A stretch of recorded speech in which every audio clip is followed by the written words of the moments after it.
여러분 솔직하게 여쭤볼게요. 지난번 건강검진 결과지 받으시고 나서 어떠셨나요? 안심이 되셨나요? 아니면 오히려 더 불안해지셨나요? 많은 분들이 이렇게 말씀하십니다.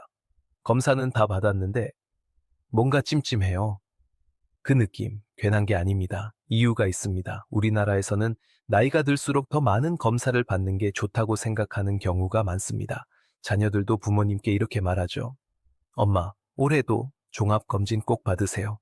마음은 너무나 이해합니다. 사랑하는 마음에서 나온 말이니까요. 그런데 여기서 중요한 사실 하나를 말씀드려야겠습니다. 65세 이후의 몸은 30대나 40대의 몸과 완전히 다릅니다.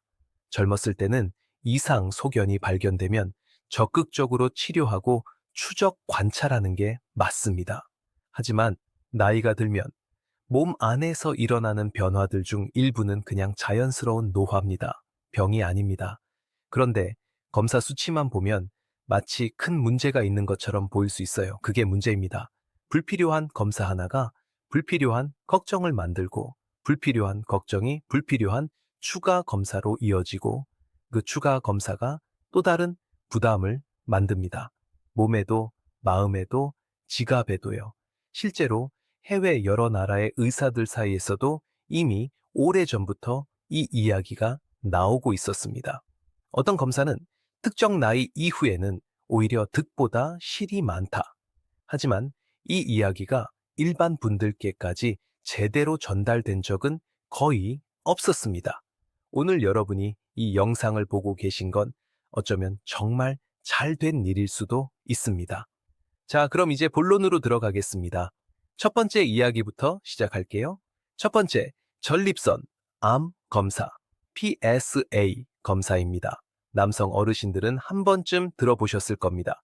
피 한 방울로 전립선 이상을 확인한다는 그 검사요. 이 검사, 물론 중요합니다. 하지만 65세, 특히 70세를 넘기신 분들께는 이야기가 조금 달라집니다. 왜냐하면 PSA 수치는 전립선암이 없어도 올라갈 수 있습니다. 염증이 있어도 단순히 나이가 들어도 수치가 올라가거든요. 그러면 어떻게 되냐고요? 수치가 조금 높게 나왔다는 이유만으로 조직 검사를 권유받게 됩니다. 그리고 그 조직 검사 자체가 감염, 출혈, 불편함을 일으킬 수 있습니다. 더 중요한 건 이겁니다. 전문가들에 따르면 70세 이후에 발견되는 전립선암의 상당수는 굉장히 천천히 자랍니다. 치료를 하지 않아도 그 암보다 다른 원인으로 먼저 건강에 영향을 받는 경우가 훨씬 많다고 합니다. 그런데 검사에서 발견이 되면 불안해지고 치료를 시작하게 되고 그 치료의 부작용이 오히려 삶의 질을 떨어뜨릴 수 있어요. 이게 단순히 제 개인적인 생각이 아닙니다. 미국, 유럽의 그 여러 의학 학회에서도 이미 공식적으로 발표한 내용입니다. 일정 나이 이상에서는 PSA 정기 검사를 권고하지 않는다. 물론 모든 분께 해당되는 이야기는 아닙니다. 가족력이 있으시거나 증상이 있으시다면 반드시 담당 의사 선생님과 상의하셔야 합니다. 하지만 아무 증상 없이 그냥 매년 루틴으로 받고 계셨다면 한 번쯤 다시 생각해 보실 필요가 있습니다. 두 번째, 수면 중 심전도 검사, 홀터 검사입니다. 하루 종일 심전도를 측정하는 기계를 몸에 붙이고 생활하는 그 검사 아시죠? 불편하게 하루를 보내셨던 기억 있으신 분들 계실 겁니다. 이 검사도 마찬가지입니다. 증상이 있을 때는 꼭 필요합니다. 가슴이 두근거린다, 숨이 갑자기 차오른다, 이런 증상이 있으시면 당연히 받으셔야 합니다. 하지만 아무런 증상도 없는데 그냥 나이가 많다는 이유 하나만으로 받는 경우라면 이야기가 달라집니다. 왜냐하면 65세 이상에서는 심전도에서 크고 작은 이상, 소견이 나오는 게 굉장히 흔합니다. 나이 들면서 자연스럽게 나타나는 변화들이거든요. 그런데 검사지에 이상, 소견이 찍히면 또 추가 검사, 또 약, 또 병원 방문이 생깁니다. 몸은 아무 이상이 없었는데 검사 때문에 환자가 되어버리는 겁니다. 이런 상황을 의학 용어로 과잉 진단이라고 합니다. 어렵게 생각하실 필요 없어요. 간단히 말하면 없어도 될 걱정을 검사가 만들어냈다는 뜻입니다. 지금 두 가지를 말씀드렸는데 어떠세요? 아, 나도 이런 검사 받았는데 하는 생각이 드시는 분들 분명 계실 겁니다.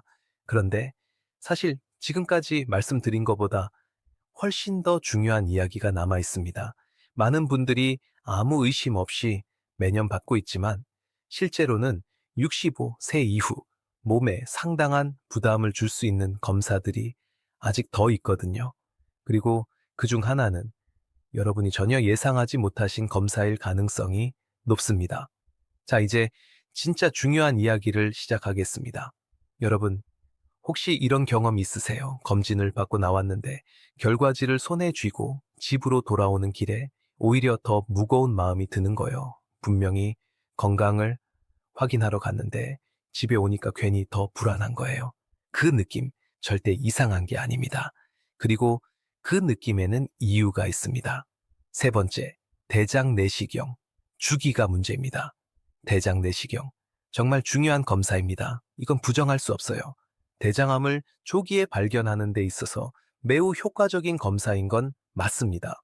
그런데 여기서 많은 분들이 모르시는 사실이 하나 있습니다. 대장 내시경은 언제 받느냐보다 얼마나 자주 받느냐가 훨씬 더 중요합니다. 50대에 대장 내시경을 받으셨는데 아무 이상이 없었다면 다음 검사는 보통 10년 뒤면 충분합니다. 그런데 많은 분들이 걱정이 되셔서 또는 주변에서 권해서 3년마다 심지어 매년 받으시는 경우도 있어요. 이게 왜 문제냐고요? 대장 내시경은 단순한 촬영 검사가 아닙니다. 장 안에 긴 기구를 직접 넣는 검사예요. 그리고 65세 이상에서는 이 과정에서 장에 상처가 생기거나 천공이라고 해서 장벽에 구멍이 생기는 합병증 위험이 젊은 분들보다 훨씬 높아집니다. 드문 일이지만 결코 무시할 수 없는 위험입니다. 또한 검사 전날 먹는 장세척약 기억나시죠? 그 약이 노인분들께는 심한 탈수와 전해질 불균형을 일으킬 수 있습니다. 심장이나 신장이 조금이라도 약하신 분들께는 특히 조심해야 합니다. 그러니까 중요한 건 이겁니다. 대장 내시경을 받지 말라는 게 아니에요. 필요한 시기에 필요한 강력으로 받으시라는 겁니다. 이미 이전 검사에서 정상으로 나오셨다면 굳이 짧은 간격으로 반복하실 필요가 없습니다. 담당 선생님께 적절한 주기를 꼭 여쭈어보세요. 네 번째, 골밀도 검사. 이건 좀 다른 이야기입니다. 골밀도 검사. 특히 여성 어르신들은 거의 매년 받으시는 분들이 많습니다. 골다공증이 걱정되시니까요. 이 마음 충분히 이해합니다. 그런데 여기서 반전이 있습니다. 골밀도 검사 결과가 나쁘게 나왔다고 해서 바로 약을 시작하는 게 항상 정답은 아닙니다. 특히 75세, 80세 이상의 어르신들께서는 더더욱 그렇습니다. 왜냐하면 골밀도 수치 하나만으로 골절 위험을 판단할 수는 없기 때문입니다. 골밀도가 낮아도 넘어지지 않으면 골절이 생기지 않아요. 반대로 골밀도가 정상이어도 자주 넘어지시는 분은 골절 위험이 훨씬 높습니다. 그런데 수치가 나쁘게 나오면 약을 처방받게 됩니다. 골다공증 치료약들, 물론 필요한 분께는 꼭 필요한 약입니다. 하지만 이 약들도 장기 복용 시 부작용이 있을 수 있어요. 턱뼈에 영향을 주거나 드물게는 오히려 특이한 형태의 골절을 유발할 수도 있다는 연구들이 있습니다. 그래서 전문가들이 강조하는 건 이겁니다. 골밀도 수치보다 더 중요한 건 낙상 예방입니다. 집안의 미끄러운 바닥, 어두운 복도, 욕실의 손잡이, 이런 것들이 수치보다 훨씬 더 직접적으로 여러분의 뼈를 지켜줍니다. 그리고 또 하나, 이미 골밀도 검사를 받아서 정상으로 나오셨다면 매년 다시 받으실 필요는 없습니다. 검사 결과가 크게 변하지 않는 경우가 대부분이기 때문에 2년에서 3년 간격이면 충분하다는 게 전문가들의 공통된 의견입니다. 자, 지금 네 가지를 말씀드렸습니다. 그런데 지금까지 말씀드린 것들보다 사실 많은 어르신들이 가장 자주 그리고 가장 별 생각 없이 받고 계신 검사가 하나 남아 있습니다. 이건 듣는 순간, 이게 왜? 하고 놀라실 수 있습니다. 왜냐하면 이 검사는 너무나 익숙하고 너무나 당연하게 여겨지기 때문입니다. 오히려 그게 더 위험한 이유입니다. 아무도 의심하지 않기 때문에, 아무도 질문하지 않기 때문에 계속 반복되고 있는 겁니다. 자, 이제 마지막입니다. 그런데 솔직히 말씀드리면 이 마지막 이야기가 오늘 제가 가장 하고 싶었던 이야기입니다. 앞에서 말씀드린 것들보다 훨씬 더 많은 분들께 해당되는 이야기거든요. 준비되셨나요? 다섯 번째, 흉부씨 T검사입니다.